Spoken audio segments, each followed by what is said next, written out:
Transport passif. Il suit le gradient de concentration. Il se fait sans consommation d'ATP, sans transporteur membranaire, c'est la diffusion simple, ou avec transporteur membranaire, c'est la diffusion facilitée.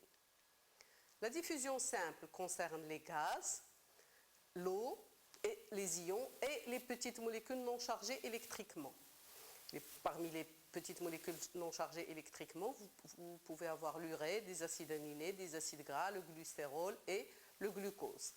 Alors, concernant les gaz, ils diffusent rapidement à travers la bicouche lipidique en fonction de la pression partielle du gaz de part et d'autre de la membrane plasmique.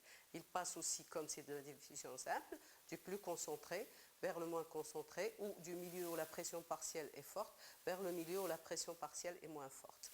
Concernant les ions et les petites molécules non chargées électriquement, ils diffusent à travers des canaux ioniques qui sont des protéines transmembranaires avec des domaines hydrophiles adaptés à ce type de molécules. Vous allez revoir ces modalités d'échange lors du cours de physiologie. Alors, quant aux échanges d'eau ou osmose, alors l'eau est une petite molécule qui doit traverser une membrane liposoluble. Alors, elle le fait grâce au phénomène d'adhérence moléculaire.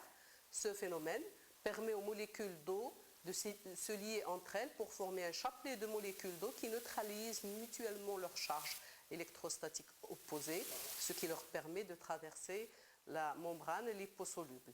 Ici, sur le schéma à droite, vous avez donc le passage de l'eau du milieu hypotonique qui est vers la gauche, vers le milieu hypertonique vers la droite. Alors le milieu hypotonique est plus riche en eau, plus concentré en eau et moins concentré en soluté, donc hypotonique.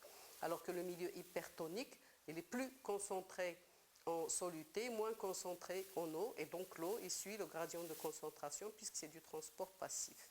Alors à certains niveaux de l'organisme maintenant, surtout chez l'humain, les capillaires sanguins par exemple, dans les tubes urinifères, vous avez un courant de molécules d'eau qui se déplace dans la même direction de l'eau, c'est le phénomène de filtration.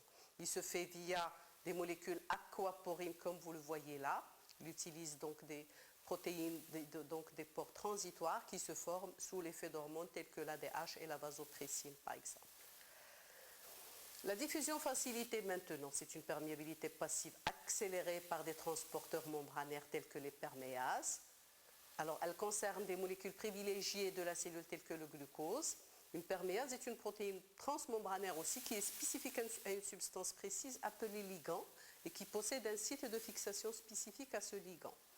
Vous la voyez là, vous avez un exemple de perméase ici, sur le schéma d'en haut et d'en bas, avec les deux comme un papillon, les deux petites sous-unités de cette perméase, protéine intégrée de la membrane plasmique.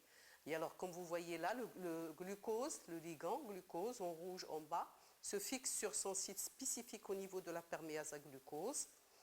La conformation de la perméase est changée, donc changement de la conformation de la perméase grâce à l'énergie de l'agitation moléculaire. Il n'y a pas d'utilisation d'ATP puisque c'est une diffusion simple. Et alors après, donc, la conformation change, la perméase est renversée vers l'intérieur, le glucose est lâché, donc pénétration du glucose dans la cellule, et la perméase retourne à sa conformation initiale pour recevoir une deuxième molécule, une autre molécule de glucose. Donc ce sont les étapes de pénétration donc, du glucose ou d'une molécule par diffusion facilitée en se faisant aider par une perméase par exemple ou une protéine transmembranaire. Alors ici vous avez le schéma d'une perméase en bas en jaune. D'autres molécules comme les canaux, comme l'aquaporine, assurent aussi une perméabilité donc facilitée ou facilite le passage, le canal ionique. C'est une perméabilité facilitée puisqu'il facilite le passage de l'ion. Et le canal ionique est spécifique à son ion. Il contient une zone adaptée à l'ion, à la taille de l'ion et son mode, donc à ses caractéristiques.